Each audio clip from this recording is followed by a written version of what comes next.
There's never been a lot of common sense on this planet, but lately it's hit a critical low. If you like this video and want more discussions about common sense, hit those like and subscribe buttons. I will really appreciate it. Thank you.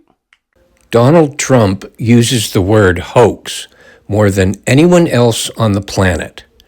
I looked up the word hoax and found out that he, yes, Trump himself, is the world's largest hoax. Hoax. Article talk. From Wikipedia, the free encyclopedia. For other uses, see hoax. Disambiguation. A hoax, plural, hoaxes, is a widely publicized falsehood created to deceive its audience with false and often astonishing information. And this is the part what really gets me. With the either malicious or humorous intent of causing shock and interest in as many people as possible. Now, I feel that is the best description of Trump that could ever be written. So the next time you hear him use the word hoax, I want you to remember all of this. When do you plan to speak to President Putin next? And what Very soon. Over the next couple of days. Look, we're going to get it done. The Russia-Ukraine situation, we're going to get it done. I have confidence we're going to get it done. There are other very real-world policies where Trump also made vows. He said he would release the Epstein files, and his AG said she would, and they didn't. He also said he'd build the wall. He'd get 90 trade deals in 90 days. That deadline we reached last week, they have about 2. He did say he'd end inflation, end the Ukraine war, Mideast peace, lower grocery prices. These are things that affect real people that have not been done. If I were president, and I say this, I will end that war in one day. It'll take 24 hours. I know Zelensky well. I know Putin well. I would get that ended in a period of 24 You can break that deal. 100%. It would be easy. That deal would be easy.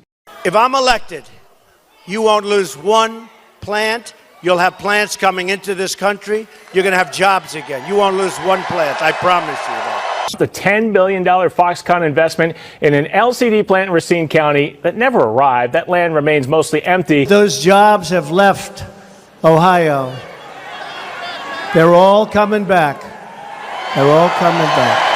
A large American factory stopped production today after more than half a century. 1,600 workers at the General Motors plant in Lordstown, Ohio, are affected by this. It's hard to even fathom that I'm not going to be coming back tomorrow. No more empty factories that sit there and rot. Operations at GM's Warren transmission plant end today. All the people that are left inside know this is their last shift here. I won on groceries. It's a very simple word, groceries.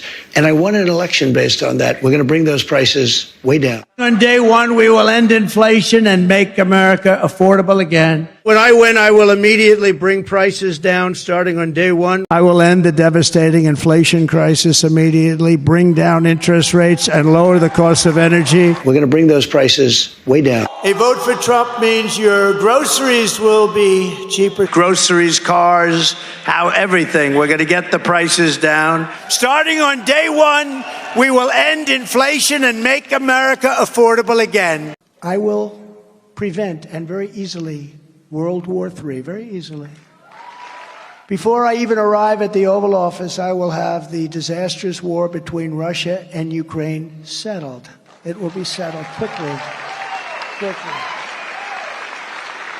I will get the problem solved, and I will get it solved in rapid order, and it will take me no longer than one day. I know exactly what to say to each of them. I got along very well with them. So when I win, I will immediately bring prices down starting on day one. I didn't back down from my promises, and I've kept every single one.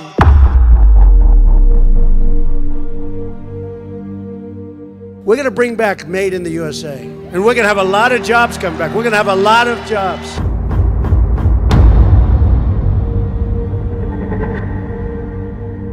My ethics plan will end the corruption in our government.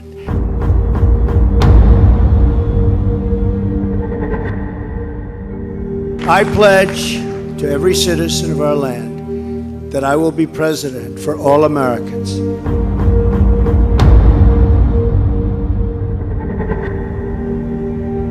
I am your president of law and order and an ally of all peaceful protesters.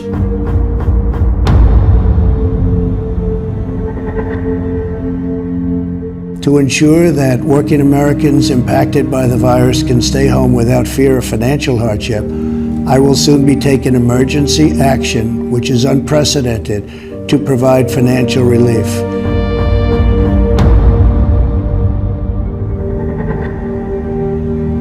Now, the virus that we're talking about having to do, a lot of people think that goes away in April with the heat. But I think what happens is it's going to go away. This is going to go away. It's going to disappear. One day it's like a miracle. It will disappear. This is going to go away without a vaccine. It affects virtually nobody. Because of all we've done, the risk to the American people remains very low.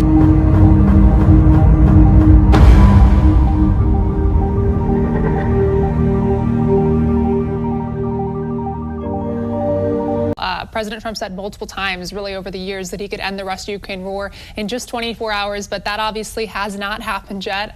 Last week, though, he told Time magazine that he was just joking when he made that claim. He said he made it in jest. And President Trump is touting what could be a financial windfall for the United States, but at whose expense? Is it American consumers?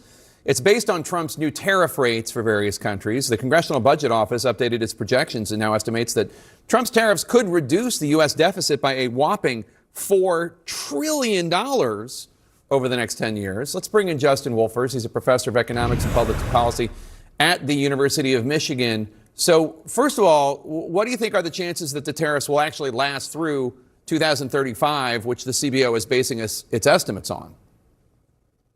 Close to no chance, and that's one of the biggest problems, which is the whole idea of tariffs is you provide an incentive for people to set up shop, but the tariffs are going to change before the shop gets set up. And as a result, I'm not sure we're going to get much action out of this. So then the big question about this $4 trillion is, where is this $4 trillion coming from? Is it coming from foreign governments? Is it coming from foreign companies? For months here on The Lead, we've been talking to small business leaders about how the tariffs are affecting them. Most of them say that they are currently eating the tariffs, but eventually are going to have to pass on the cost to their consumers. So I wonder, in this projection, who pays this $4 trillion? Is it mostly American consumers?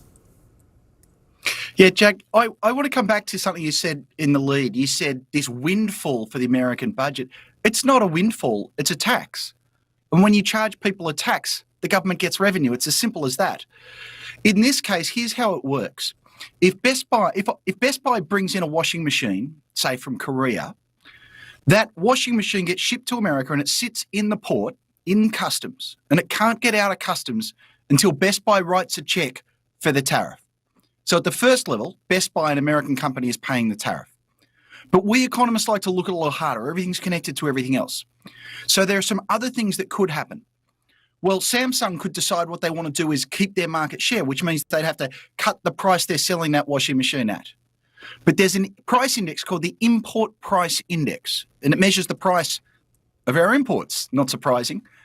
That has not fallen a penny. What that means is that Trump's promise that foreign companies would pay this tax turned out to be false.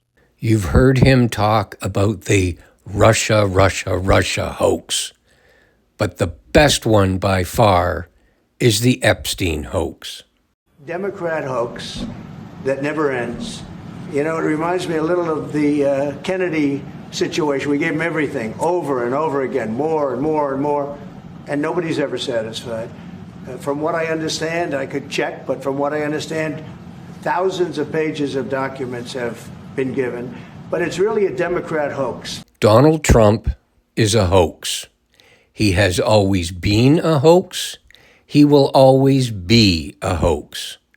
How else can a convicted felon, adjudicated sexual abuser, liar, dictator wannabe, possibly a rapist of underage girls, and possibly a war crime murderer be the President of the United States.